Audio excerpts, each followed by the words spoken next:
who is setting, I mean, like we sort of create this expectation in terms of what we should be achieving. Would that be fair to say? Yeah. We have set ourselves a bar of, probably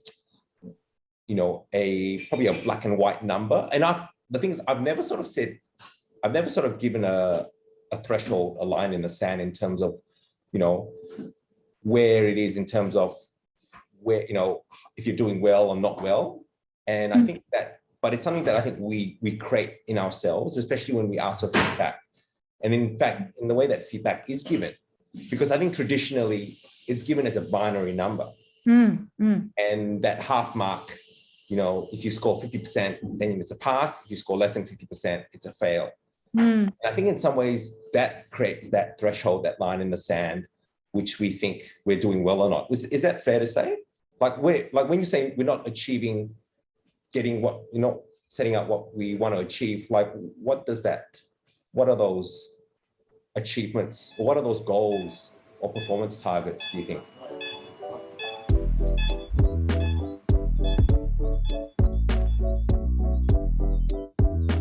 Okay, hi everyone to Anesthesia Coffee Break. I'm Lahiru. And I'm Stan. And yes, Stan, so this is a pretty special episode again because we're leading up to an exam, and it's always a big exam. And I guess the problem is that we naturally feel just terrible when we're about to be do some performance, and we could be judged. We might think about failure and all those other emotions that get in the way of our performance itself. So yeah, I think that's what we're talking about today. And I think that's one of the hard things, is that we've put so much time and effort into this process. And I'm super proud of everyone out there. Like, we're coming up to 4 weeks before the exam. Everyone's been doing all those tasks that I set out. Everyone's been putting in that 20 to 30 hours. And I think with that effort, we set ourselves expectations. We set ourselves levels where we feel like we have to reach those levels. And if we don't reach those levels, we feel that we're underperforming, or we're not ready, or we've done something wrong, or we're inadequate. And I think those are feelings that we all have in terms of preparing for any exams that we've done in our lives. In fact, preparing for not just exams, I would think. Everything, really. Like everything in life that takes actually a long period of time to prepare for. There's always doubts and self-doubt. You often doubt yourself. And I think you often doubt your will. And I think that's one of the main things, is that you sort of think that you're not good enough to achieve the standard or the bar that has been set. So I think those feelings are very natural, and they come along, especially around this time, which is that 4 to 5 week mark. And, we've got a special session today where we've had a number of comments that we would like to go through, and they're really insightful. And I think it's time that we actually spoke about this in a public forum, because these are all comments and statements that I see every 6 months. And I think it's really good that, we've been able to put them onto paper and actually discuss about each one and what each one means. It's funny, because almost every negative and positive feeling you're ever going to have, I remember someone telling me, it's just so normal. Everyone's felt it. Just no one's immune, whether it's the person that gets the prize eventually or someone who doesn't do so well. It just doesn't matter. You all absolutely feel it. And so maybe it's a good time. So Latifa kindly, with our help, we've all kind of collated just some feelings that are very common to all of us for this exam, but it probably applies to almost anything, any kind of high stakes game that we're about to play. Latifa, did you want to go through just some of the things we went through? And then later on, we can chat about each of those points in a bit more detail. Yeah, absolutely. So chatting to some of the others who are about to sit in August, I think at the forefront of our mind, we're just worried that we might fail.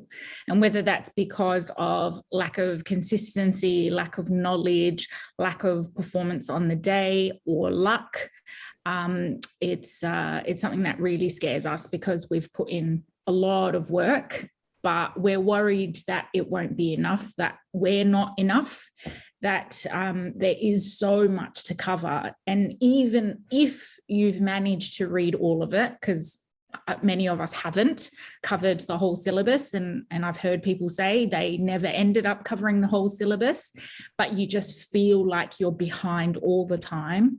And even if you have read a large amount of the syllabus, you can't recall all the information.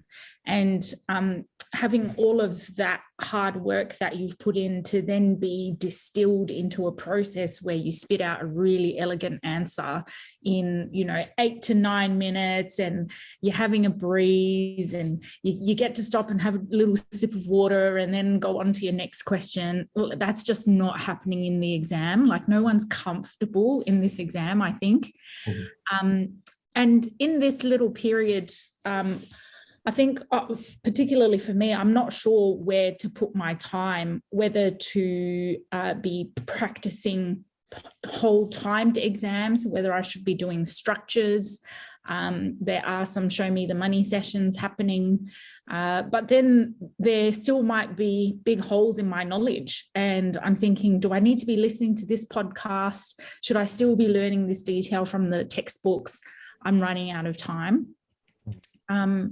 And with that time, I think it's really hard, because there is only a certain amount of energy and time that you have in a day, in a week, to do things. And there is this constant guilt. Oh, I haven't studied 10 hours a day. I haven't studied 2 hours today. I haven't studied 1. And then you start to panic a little bit. And then when you do manage to put in maybe a 4-hour session, I can often walk out of it feeling quite inadequate, that I haven't covered enough, that, what I covered was too simple. It still won't be enough to get me over the line.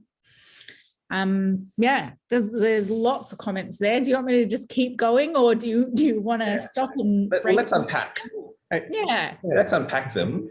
And I think one of the key ideas I want to start off with is the really big one, is that fear of failure. I think that's massive, because you are absolutely right in terms of what's at stake. And I think La put it really nicely to say that this is a high stakes game. Because I think a lot of us, our career actually depends on this exam. It's a hurdle. And you think about what the possibilities are, not as in not passing this exam. So if you fail this exam, what's going to happen? And it scares a lot of us. Yeah. And I kept thinking about this, because as soon as I saw, we put all these points together, I just thought, I remember this feeling, the fear of failure and every other thing that means, happening at almost every stage of my life. I remember these feelings back when I was in primary school, end of high school. Definitely for the exams were definitely the biggest part of it, but then the interviews as well. And even nowadays, when I'm about to give a course on something, the day before, I'm just thinking, oh man, you're only as good as your last course, and an absolute flop. There's so many ways this goes wrong. And as I'm thinking about this, a few years ago, I realized, oh no, this is a feeling I want to have. Like, if you're in the game of, if you're going to live your life where what you do matters, then you're going to be doing things that are high stakes. And if you're going to be doing things that are high stakes, of course you're going to have, big risk, big reward. And I just thought, well, actually, I think that's the way I want it to be. I want this to be high stakes, and I want to have fear of failure, because it means that I'm probably doing something that's worthwhile, and something that I could fail at, and it will actually matter. But imagine if I didn't. Imagine I went through life without any fear of failure and nothing was high stakes.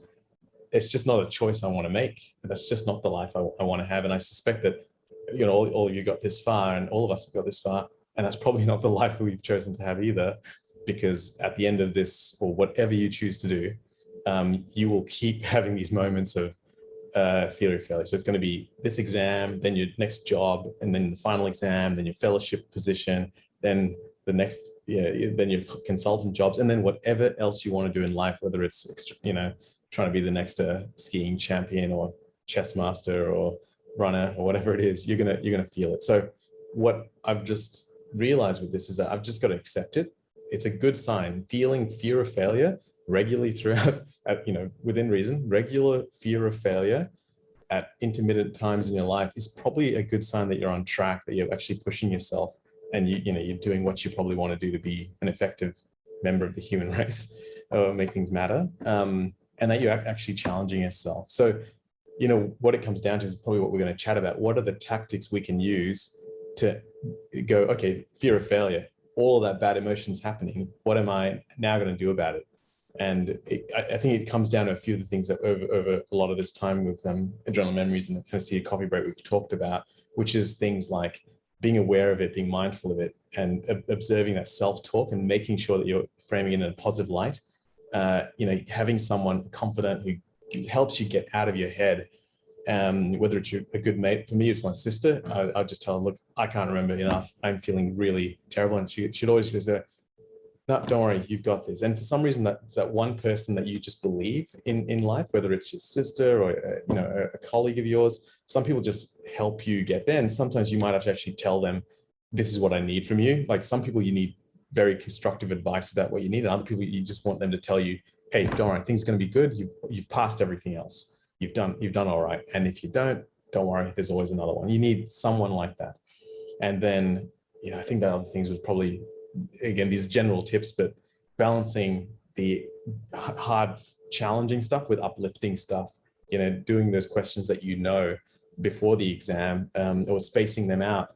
So you've got hard stuff intermingled with good feeling stuff, because your mental state being positive and optimistic is going to be a big deal to, amongst a whole bunch of other things, but it'll be a big deal to getting rid of that bad self-talk and making it positive. I think one of the key ideas here is that it's actually a really positive thing. And I think Lars sort of said it nicely, is that you guys are in a position where that fear of failure actually means you guys are doing something that is meaningful. It's meaningful for yourself, it's meaningful for your family, it's meaningful for all those around you. And there's very few times in your life where you actually encounter these moments. And so it's a very extremely privileged position that everyone is in. I think that, with myself in line, and look, I think about myself and the times that I put myself in these positions, and I can probably count them in my hands.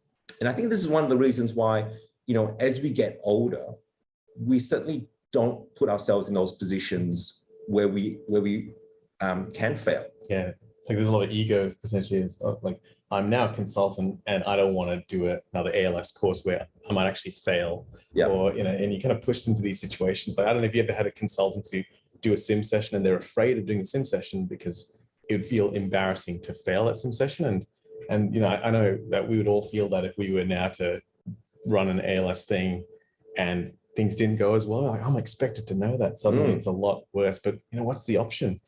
If you don't do it, then you will just get worse and worse. Yeah.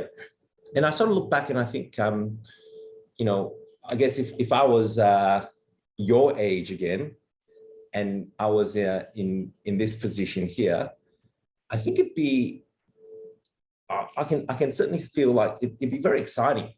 It'd be, and I think that's the way to sort of frame this whole opportunity. It's a wonderful opportunity that you guys have. And it's something that, don't look at it negatively, look at it in a positive light. And I can tell you that you think about every single Olympic athlete out there. If they were scared to fail at their chosen sport, they would never do 4 years of training to get there. Because remember, for every single sport, there can only be one gold medalist. Mm-hmm. And a lot of times for the Olympian, if they don't get that gold medal, it's nothing. Mm. But I think that they've got that mindset that yes, winning the gold medal is the epitome, but it's more than that. And I think that's what it is. It's more than just passing this exam. Okay. So maybe it's worthwhile going through, if people want to volunteer, I mean, I'm sure everyone's had this feeling a few weeks out from the exam. Like, what's the self-talk strategies, or what are the strategies that you guys are doing now that might be useful just to share with everyone? So anyone can jump in.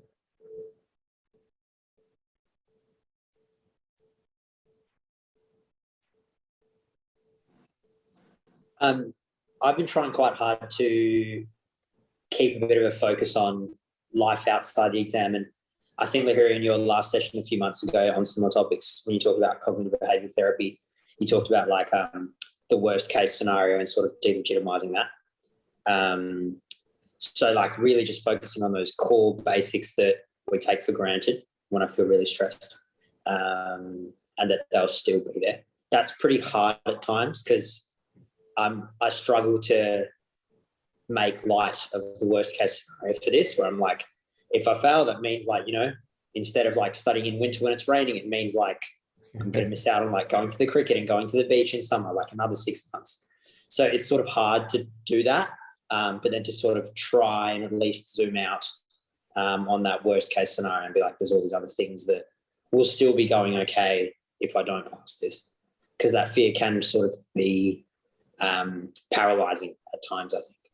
I used to have this thing where I'd think about, like, say I didn't get into anesthetic training or whatever, and I'd think about my plan B, and it just wasn't too bad. Like I thought, oh yeah, you know what? I'd probably just locum for a long time, make a lot of money, and travel and do whatever else other hobbies I want to do. And you know, when I think about in the world scheme of things, I'm like, wow, I'd be really happy doing that. You know, no more exams. And I feel almost uplifted thinking that I could just travel around and do a decent day's work in a few different places, and then come back for half of the year and not work that much. And anyway, so we truly do have a lot of good plan Bs that won't matter in a few years' time, even if the worst case happens. Anyone else who's had any kind of, just good strategies that they've used or people have told them? I on advice of a podcast, I've started writing a gratitude diary at nighttime. It's like before I go to bed, I write down things that like I'm grateful for, and also good things that happen in the day, even if they're just like small things. And I found that it really helps my sleep. Like I sleep better. I don't go to sleep nearly as stressed. So that has had the knock-on effect of now feeling better in the day because I've had a better sleep. Oh, amazing. It's wonderful. And that's a it really easy. So easy. It like takes 5 minutes, but like so good. And then the other thing is like making sure that my screen is on this night mode. I don't know why, but I took so long to get onto that. And now I also sleep a lot better because I've turned that on to night mode. Oh, amazing. And that's just having more black than white on the screen. Take high dose magnesium at night as well. That helps. That's a great tip. Yeah, I mean, right? Your sleep is so important. As well as every other part. I really like the gratitude thing because I've definitely done that in the past. And now I'll do this thing where as I'm going off to sleep, I don't write it down, but I'm thinking of the positive things because I'm waking up in the morning thinking I've got to do all this stuff and I'm not doing enough. And then I sit back and go, oh no, these things have happened. And so weird how it really is a negativity bias. Your brain always goes to threats and puts more effort and gain into threats rather than any kind of positives. And it's just a terrible part of our biology, but hey, it's how it is. I found that the gratitude thing as well, it puts things into perspective because typically if I look back through this diary, a lot of the stuff that I'm grateful for is like my family. And that is the much bigger picture. And so if the exam is like a much smaller part of my life, I mean, at the moment it's consumptive, but it's a much smaller part of my life. And I'm like, you know what? I've already hit the jackpot. Like, you know what I mean? I already have. So then anything above that is a bonus. I mean, it's bloody hard work to do this and there's lots of sacrifices, but it is literally a bonus. Like I've already made it. You know what I mean? That's right. I've started doing a lot of camping, and I almost want to do more of it because when you're camping, you can't care about anything else but, okay, I've just got to find a good place to set up this tent. I've got to have a good night's sleep. I've got to boil some water to have a coffee and make some food. And it's just nice that, and you come back from that and you think, oh man, I've got a warm bed. And like, there's such a good way of appreciating you're forced to as well. The stuff you do have. Exactly. Making everyone jealous now. Everyone's thinking about camping in another couple more weeks. Everyone's got their holidays planned after this exam. That's right. Look, let's move on to another idea where, Latifa sort of talked about with the work that we're doing, sometimes we're not feeling that we're achieving the standard that we set ourselves or the goals that we set ourselves. And by not achieving those goals or those, those landmarks, we don't feel like our preparation is adequate. And I can certainly relate to that, where, doing preparations of any, during these exams, especially during feedback sessions. And we're talking how feedback is a double-edged sword, because we use feedback to improve ourselves, but we also use feedback as a benchmark to make sure that we're on track. Where ultimately, there's this 3-hour short answer question and then 3-hour MCQ question where we're benchmarked. And I guess it's how we sort of manage those expectations. Like how would you go about, getting feedback during this phase, especially, the next couple of weeks leading up to the exam, especially if you get feedback that is not, how I would say, up to your standard or what you would like to achieve leading up to this exam? Yeah, so I remember doing enough practice papers with various people marking it, and these were non-examiners, but yeah, I never. It was always disappointing to not do as well as my mate did on a question. It was always disappointing, but it was almost like it didn't matter in the fact that, well, it's like one of you guys said, it still doesn't matter because you still have an exam to do. So this is almost irrelevant how I did. And the only thing that was important was that I learned something from that. So I think I was, accepted the disappointment of the bad questions, accepted the joy of doing a question pretty well. That balanced itself out, hopefully. And then I went on and just tried to improve that. I think you had some pretty good strategies. I think these days people are getting examiners to mark their questions as well. And look, I was having a chat to Lara about this before, and Latifa as well, is that I think us as educators, the way that we've traditionally done feedback is through a very binary system. So what I mean by that is that we give you a mark. We give you a mark out of 5, and that if you scored more than half of that, you pass. If you scored less than half, you fail. And that's a very binary system. And I don't think that is actually the way to go about giving feedback, in the lead up for this exam.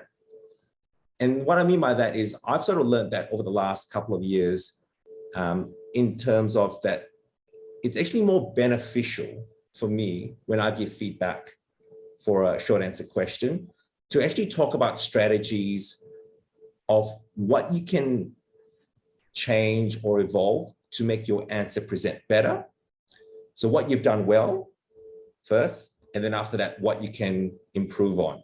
And I think those comments certainly will be taken more positively by trainees. Now, it's a very in-depth and involved way of giving feedback. And it's something that I think a lot of us hopefully will encounter in the future. But in this moment in time, I think for most of the times when we ask for feedback, it comes in as binary numbers. And what I tell trainees to do is that don't look at the binary number. What you should do is, when you get your feedback, go back to the examiner. First of all, thank them for giving you feedback, because it does take time to mark a paper. And then secondly, talk about what else you can do to get higher marks or to present your paper better. And then the third step to take is to actually go back and rewrite the answer again, and then submit the answer back to the same examiner and say, is this a better version of an answer that you would score higher? And I think that closing the loop is actually positive and will create a lot of positive momentum towards this exam. So I think, for a lot of you out there, if you feel like, sometimes when you're doing your short answer questions, you give it to the examiner, they give you a 1 or a 2, and you're going, OMG, like, this is terrible.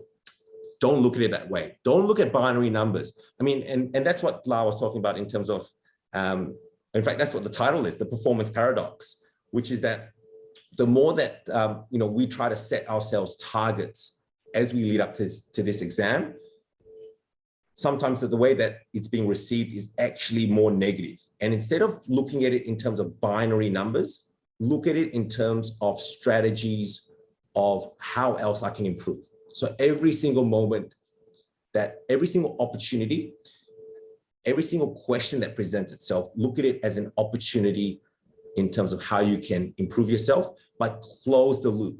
What I mean by that is, after you get that feedback, go back and rewrite the answer again and give it back to the examiner or that person who gave you the feedback and ask them to remark it.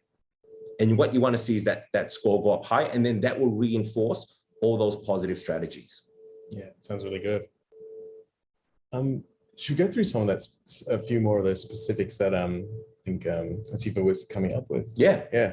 So one of the big ones is that we hear is, and we've experienced, is we just can't recall all the information that we've read. What do you think of that? What are the strategies you got for that? I mean, I think we all encounter that all the time. I think that one of the, even for myself, like, I look back and I think about numbers and I think about concepts. And even in, I do this twice a year. There's even times when I go, I can't remember what I read, a couple of months ago. So even for me, it's a very normal feeling that you can't recall information. And even for myself, you think that you hold yourself to a standard. I hold myself to a standard as well. And it's embarrassing for me. But what I've come to realize is that I think all of us encounter that feeling.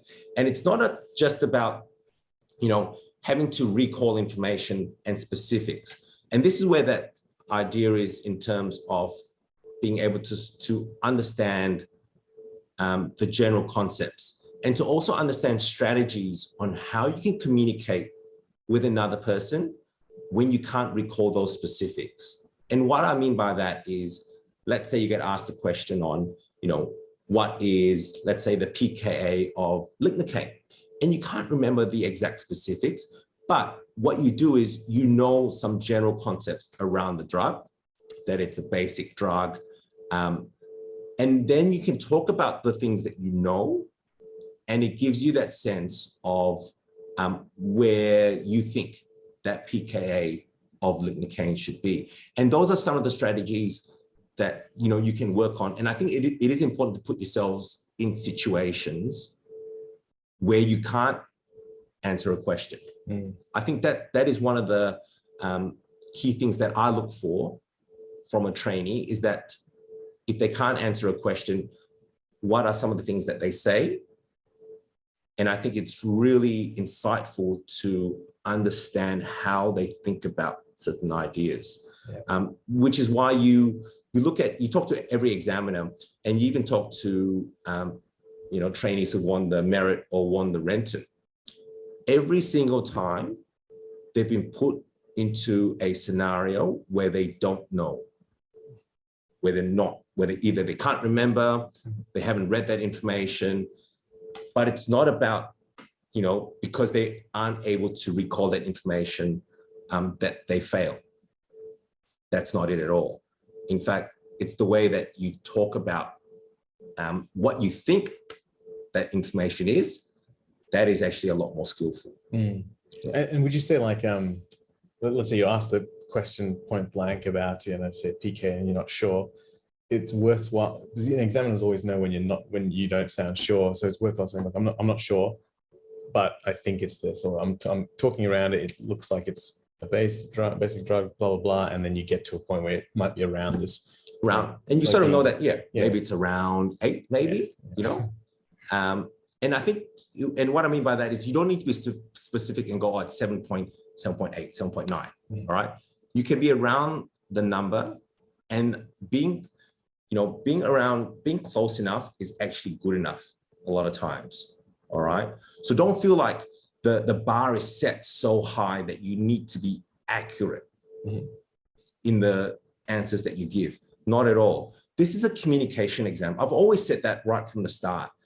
And it's not just about communicating, the things that you know, but it's also about communicating the things that you don't know, but how you go about thinking about what the answer could be. I think that is really, really important. Now, to do that in the short answer question, again, does take practice. And this is what I talk about, you know, if there is an idea that you couldn't get down on paper, go back and have a chat to the examiner, see what, see what their comments are, and do the short answer question again. And I think that is a wonderful way to reinforce information. I don't think everyone expects you to have 100% recall of all the information out there. About that point about not needing exact numbers, I remember the first set of tables that I ever received from the people above me, they just pretty much rounded almost all the opioids clearances to 15 mils per minute. And I just thought, oh, that's unusual. I didn't really know that they just rounded it out, except for, you know, alfentanil and remifentanil. And I just memorized that. That was just the number. And then later on, I was like, oh, I was shocked that it was actually different. So one of the other things with recall, I remember, so this was the first exam I did where I couldn't just see all the information. So, you know, all of my other exams, I felt like on a few A4 pieces of paper, I could kind of see the exam. It was one of these pieces of paper or the bits in between. Whereas this exam, it felt like there was just, you know, 1,000 of those pieces of paper. So psychologically, I wasn't, psychologically, I was fearful that I wouldn't be able to pull that A4 sheet out or that, you know, bit of knowledge out. I remember my sister telling me, no, you just got to imagine that it's in a drawer, you know, just trust in that, the fact that you've got a filing cabinet, or if you're thinking in Windows format, you've got a filing system where all your notes are, and you're just clicking on it and you're pulling it out. So I don't know if this will help, but this definitely helped me to just believe that even though I couldn't see it all in front of me, it was there ready to access when I needed it. Notwithstanding everything else we said about actually, you know, strategies for trying to recall information that you couldn't, that isn't on the tip of your tongue. Yeah. And, you know, don't frame it like you can't recall all the information. I bet you if, you know, you had a question that you never heard of before, you could write about 4 or 5 points down. And yes, you're not going to get 4 out of 5 for that answer. And you know what? You would almost say that 90% of everyone around you is not going to get that 4 out of 5. In fact, I'm sure you guys saw the exam report, and I'm sure you guys also saw the scores of the top marks. And this is the first time it's been published. And I think that it's really insightful to acknowledge this, is that the person who scored the top, in fact, the people who scored the top marks in the exam, do you know what their average was for the short answer questions? 3.5. 3.5 out of 5 was the average for the short answer questions. In other words, out of 50, there were 3 people that scored the top marks in the SAQ exam, and that was 35. Yeah. 35. So you pass by a couple of points and you fail by a couple of points. Everyone's very... the margins are fine. So, you know, you think about a 3 out of 5, right? Or 3.5 out of 5. Those people who scored top marks, I'm quite sure there was probably about maybe 3 or 4 questions where they would have scored 5 out of 5. Now, if you think about this, if they have scored 5 out of 5 for about 3 or 4 questions, to get an average of 3.5 means that they probably scored 2s for about maybe 1 or 2 questions. All right. And that already shows you how human this exam is. So don't feel like you have to be going and scoring, you know, 3s and 4s and 5s all the time. I think a realistic goal is that you aim for 3s. If you score 2s, it's fine. You know, anything above 3 is a bonus, but 3 is where you want to be. And if you start scoring above 3s, you guys are renting material. Moving on to that question of not sure where to put our time. So in the last few weeks, what would you focus on? Look, that's a really, really good question. This is a very personal question. It's something that I get asked all the time. It really depends on how you feel you are going with your preparation. In other words, what I mean by that is that if you feel like, when you do your practice short answer question exams, you feel like you need a bit more work to them, focus on the SAQ exam. And notice how I phrase it. I'm not phrasing it in terms of you do a practice SAQ exam and you fail. Don't even think about terms like that.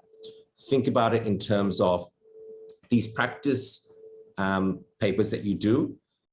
They are going to guide you on where you need to spend your time. And think about closing the loop. And what I mean by that is every time you get feedback, go back and don't even think about the future.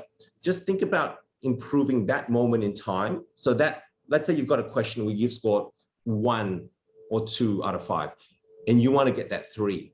Go back, rewrite that answer, hand it back to that examiner, say, would this create a 3 out of 5? And if they say yes, done, good. But it sounds like no matter what you do, you want to do things that have the ability to be corrected, which means if you're reading and listening as the majority of the stuff, you're not going to get that feedback. So it really is, like, I'd always say constantly be doing active learning.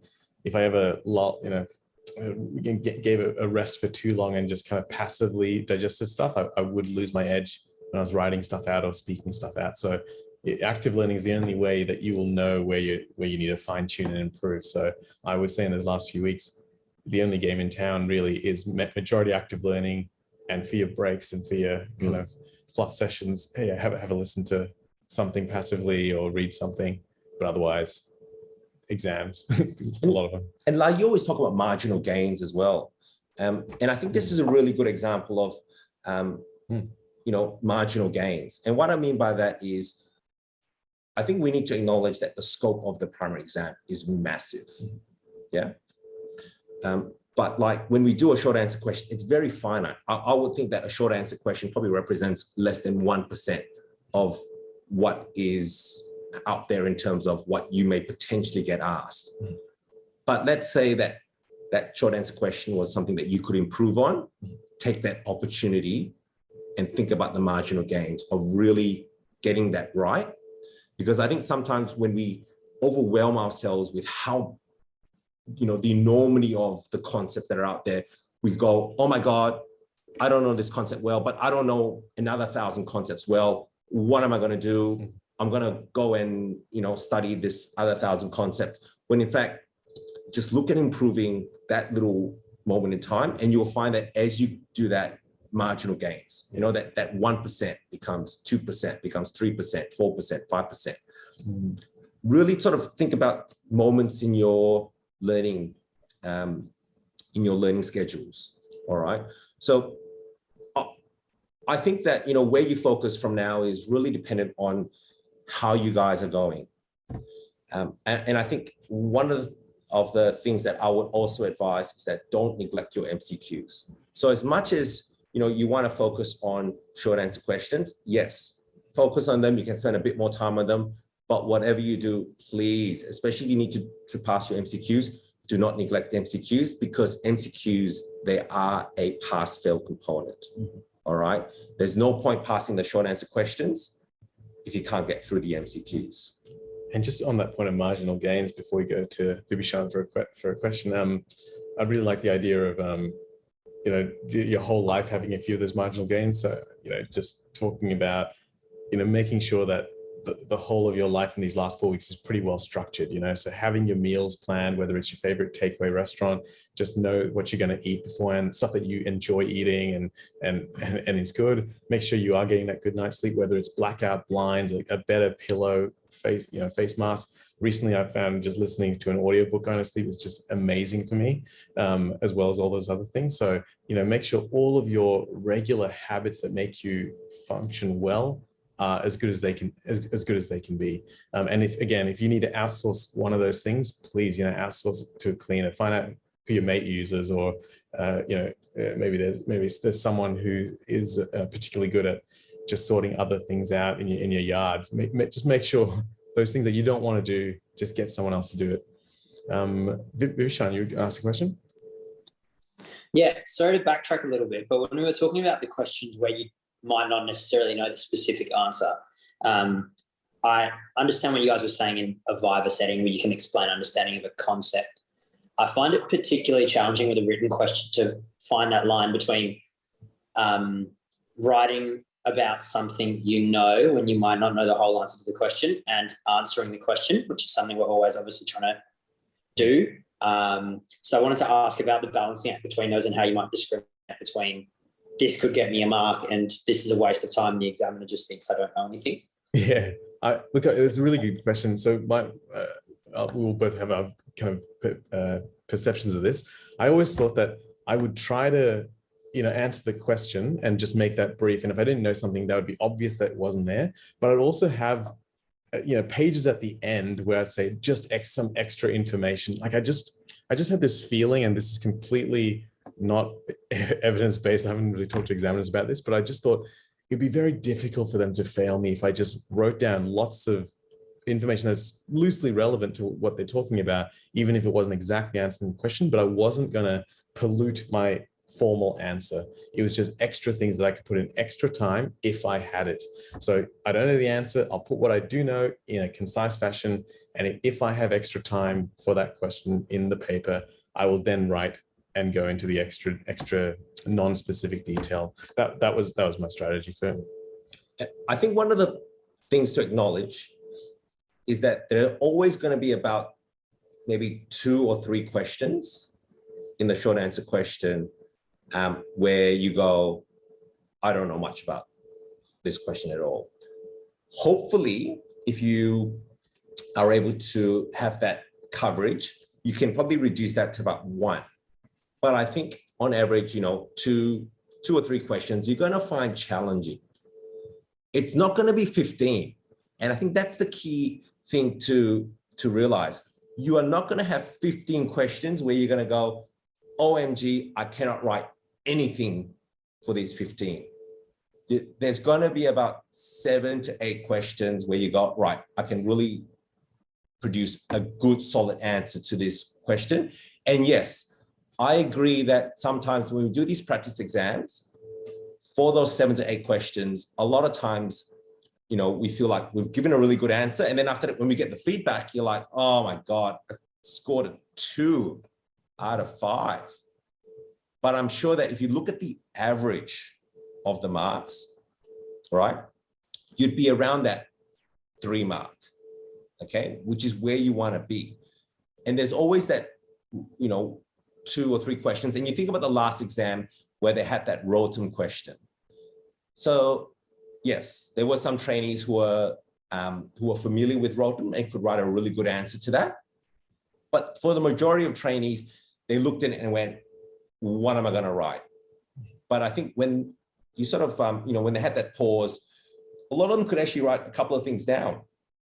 And I think that's sort of the key thing to sort of realize is that in that situation, there's always going to be something, all right, where you're going to be able to write a couple of concepts down. And I think, the worst case scenario is that let's just try to get 1 mark out of 5. Don't stress. Let's just get this 1 mark. And the key thing is time management. Again, spend your 8-9 minutes on it and then move on to your next question. All right. I think those are some of the key things that you need to acknowledge for this exam.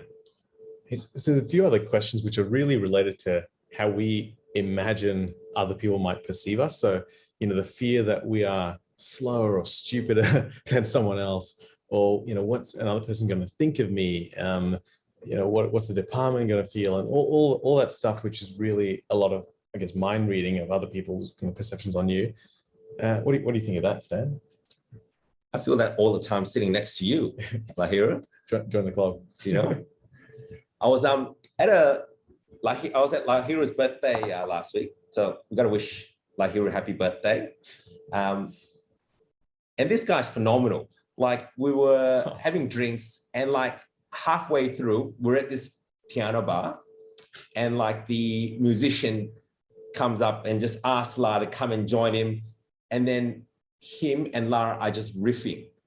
And I'm just looking at Lahira going, oh my God, like I'm completely inadequate. I am so lucky my wife is not here to watch this, you know? Otherwise, she'd realized, you know, she's definitely married a very much less talented person here. But you know what? I think this is pretty much what all of us feel when we sort of compare ourselves with one another. And I think my best advice is that you guys have been tried and tested. You guys would not be in this position, right? If you guys didn't have the skill, the aptitude to do medicine. And I think that'd be fair to say, wouldn't it? Yeah, and the whole smarter thing, like let's say in that normal distribution, you know, maybe one of your mates in your study group is just really good at something. That chances are that when you look at that normal distribution, you're both just about here. You're still playing in the same game. Like it's not a different ballpark. You're both on the stitching of the same ball, really. You know, that's not even, it doesn't even matter to anyone else. Anyone else looking at you guys doing this exam would be thinking, well, you both know an absolute load of stuff. It's just that, again, you're looking at it through the wrong lens.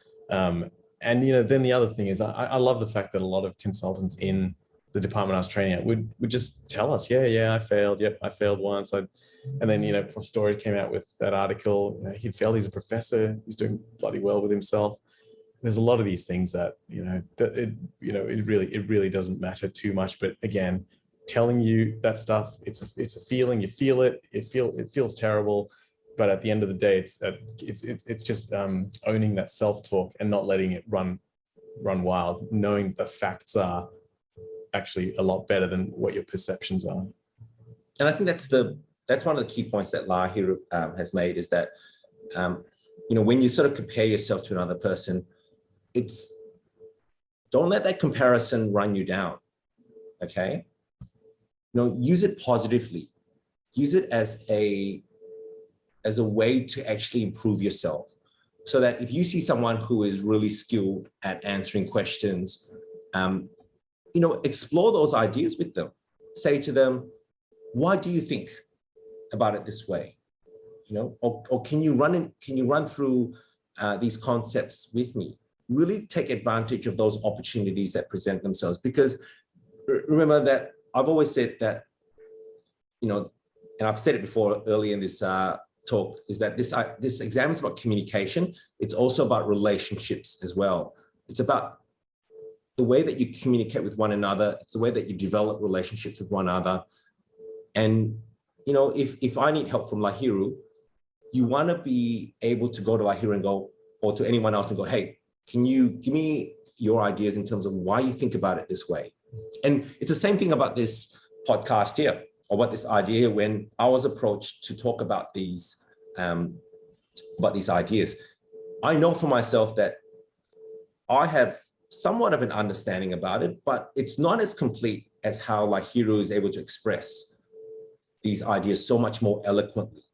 And as soon as I, was taught about, can we do a talk about this? I went, right, this is something that I think that would be really useful for Lahiru and I to come together and chat about. And I think this is where that humility comes in, and to know that, look, we're not always going to be the best at everything. We are going to have our strengths. We are going to have our weaknesses, but it's also to recognize as someone else's strengths and to be able to ask them to help you. Yeah. And I think more often than not, those people, and I know that a lot of strong trainees that are out there, they do want to help everyone out there. Okay. And I think that we've created that community where everyone wants to help one another. And they get so much better, so you're asking someone how to explain something or teach you something, they're getting so much out of that. Not just that they get to help someone out, which feels good, but they're relearning it. And it's just such a win-win for everyone. So, and the way to create opportunities where it's a win-win is to ask for help, is to ask and communicate can someone out there run this ideas through me?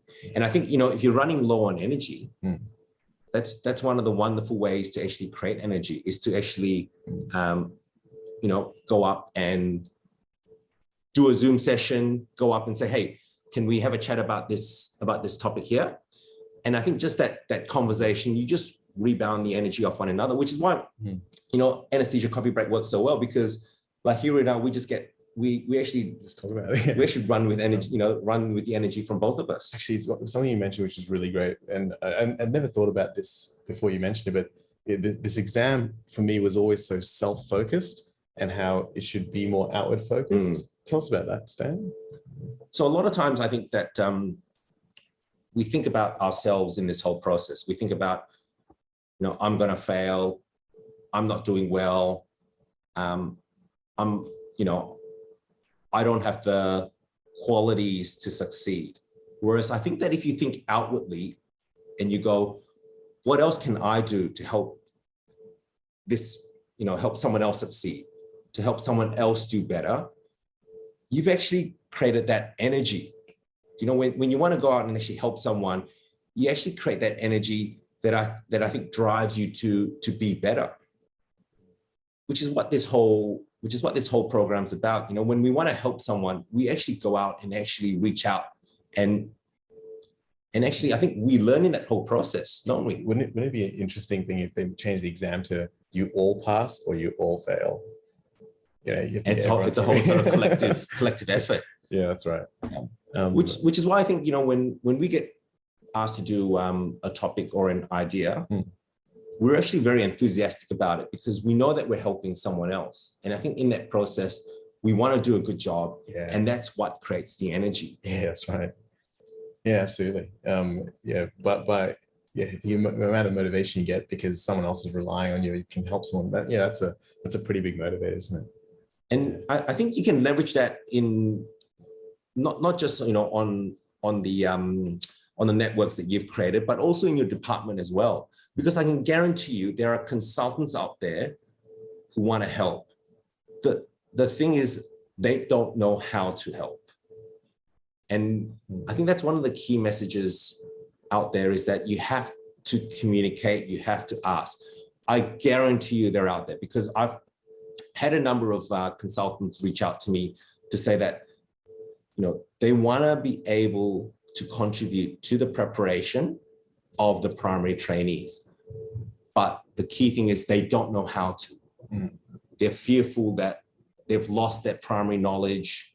They're fearful that, you know, they may lead you down the wrong direction. But it's not that at all. It's just about time spent.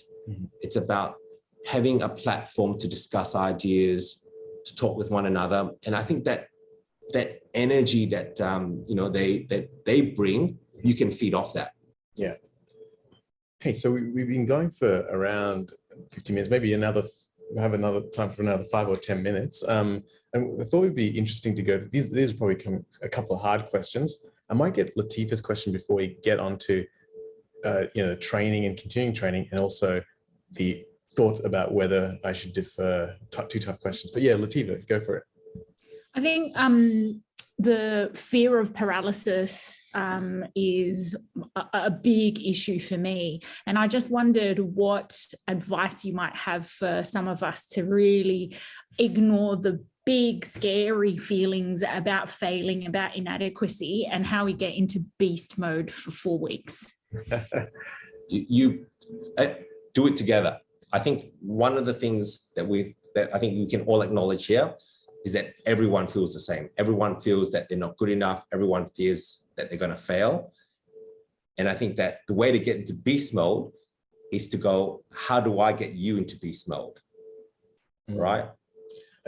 So from my point of view, I think that's actually a really good strategy, and that would add on to the system that I probably use. Be aware, you know, you're aware of this, so be aware that you're in that mode of, I think I've got complete paralysis for this exam. I'm aware of it. It's absolutely normal. So you accept that feeling. The next thing you do is you actually go through a step of, you know, kind of the CBT approach, where you go, okay, well, what's the reality? Well, I've got to do this. So that's the first thing. The reality is I know a lot of things because I've studied for a long time. And then actually write down all the actual self-talk that you want to have and have it on your notes on your phone. And literally when you felt that, look at it, talk through it. It's a strategic way to make sure that you're, all you are the thoughts that kind of come across your consciousness, right? And you don't want that to be occupied by the fear stuff. You got to realize it's happening and you just got to replace it with other stuff. And I use this so effectively for so many things, just having, written, pre-prepared notes saying that, okay, that's actually what the reality is.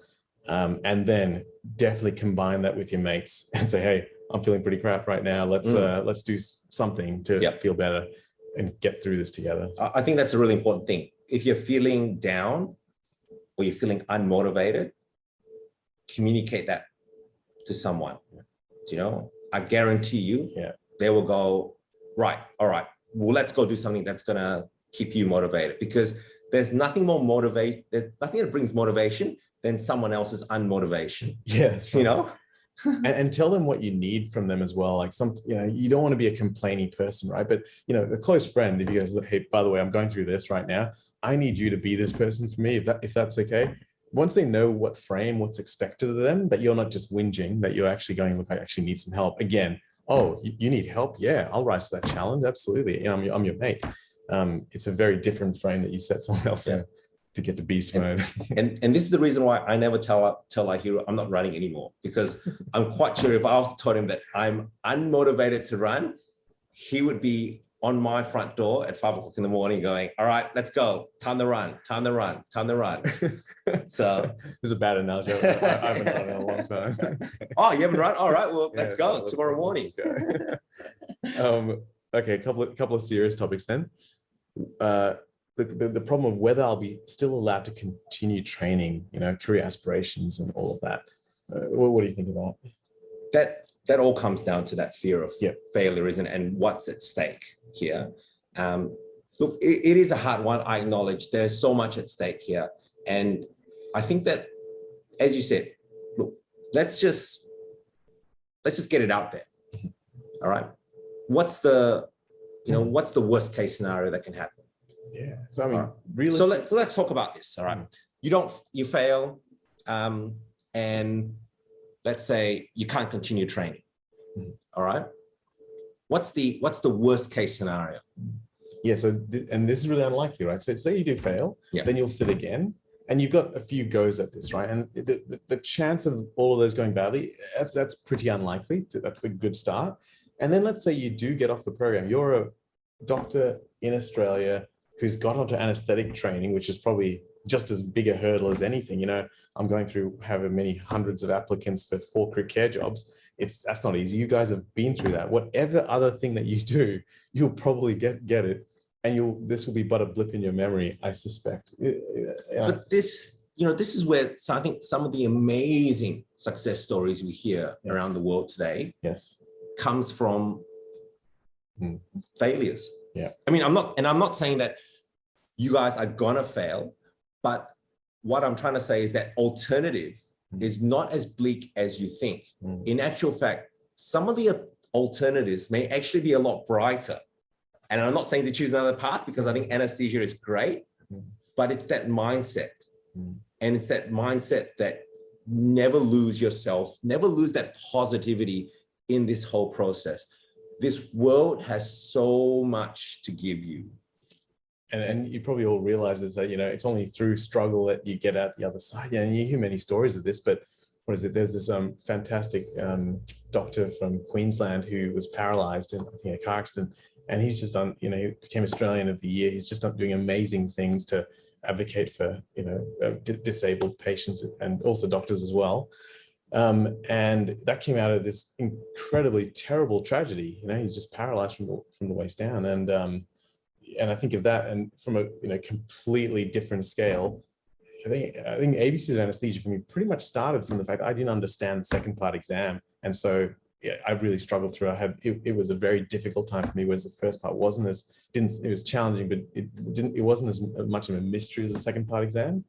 And that's where my part 2 exam courses came from, the fact that I didn't get it. A lot of other people just got it naturally. So yeah, whatever struggle you go through, there's probably a pretty amazing light at the end of that. Yeah. And I think that's, as I said, that's where so many amazing things in this world come from. Yeah. And what I mean by that is,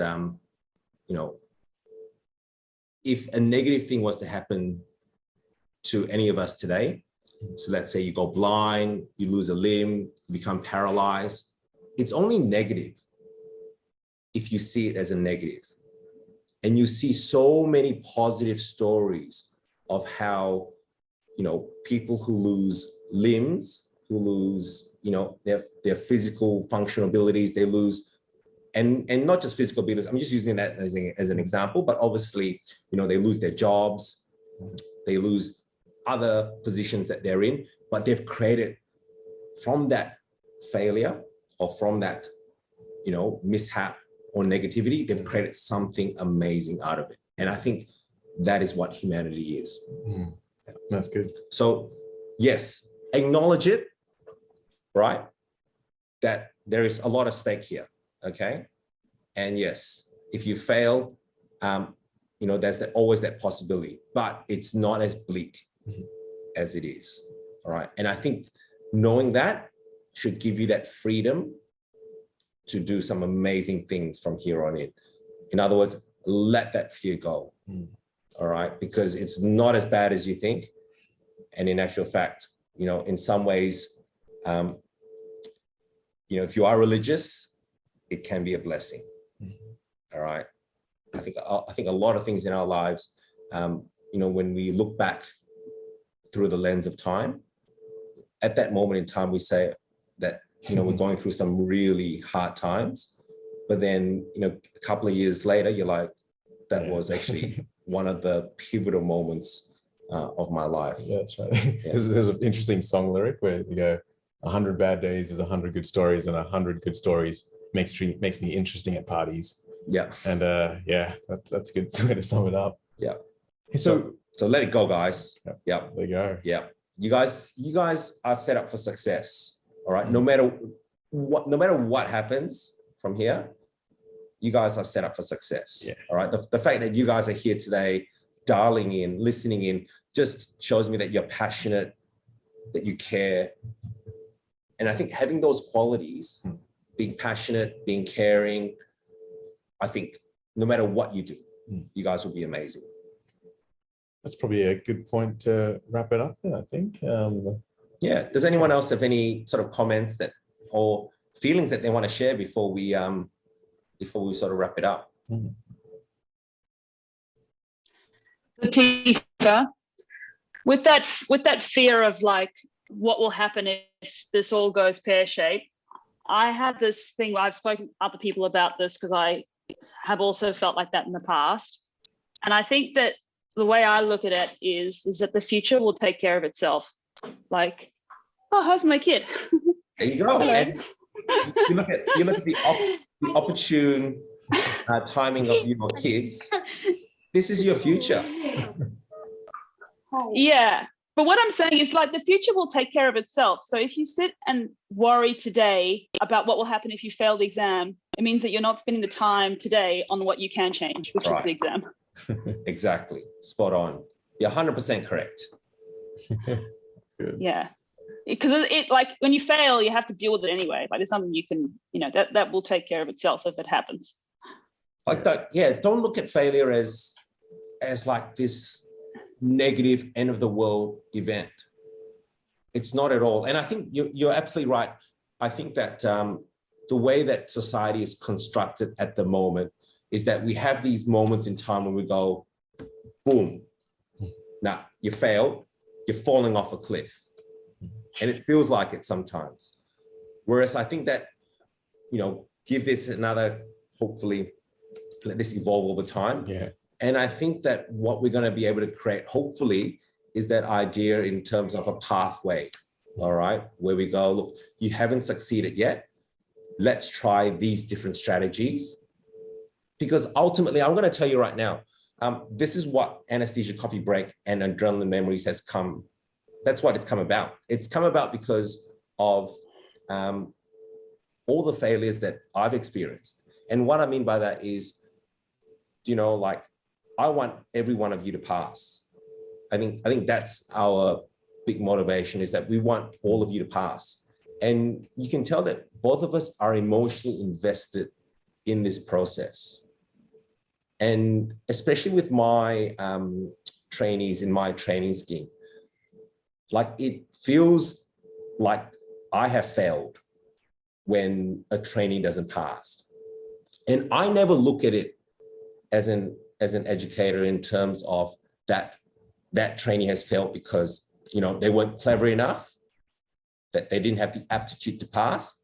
The way that I look at it is that I failed as an educator because I haven't found the solution yet to be able to get them to pass. Because the premise of both of us, the way that we teach and the way that we think, is that everyone is good enough, as in everyone here is good enough, clever enough to get through this exam. And it's not because you guys haven't tried, it's because we haven't yet found the solution. Okay. And this is what all this, you know, videos, these podcasts, that's what we're all about, you know, just creating content, trying to create ideas, solutions to a very challenging problem. Yeah. And I think we're extremely grateful for this opportunity because, as I've said to Lara, there are very few moments in, you know, someone's lives where you can impact it as much as we are right now. I think we can, you know, like, you guys have basically told us how much this means to you. And for us to be able to impact that, you know, so positively really means a lot to us. And probably translating that to you guys, that when you help one of your study mates out or part of your group, it's probably in magnitudes more as well, you know, being able to get your mate through the exam. That's what we want. We want to create that culture of that everyone's here to help one another out. And as I've said multiple times, you know, throughout my sessions, is that one of the key drivers for this idea was, you know, a year ago, that study group within the Northwest, which helped out 2 trainees that had failed. And, you know, they took them within their group, really mentored, educated them, and then got everyone through that exam. Like, for me, that really brought that idea that through a big collective effort, we can get everyone through. So, yeah, that sounds good. Yeah.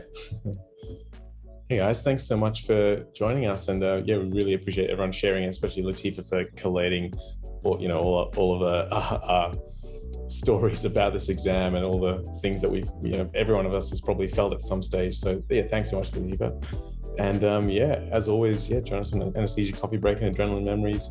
And we'll see you next time. Definitely email us, or you've got all our details. So if you have any questions at all, please let us know. I'll see you next time.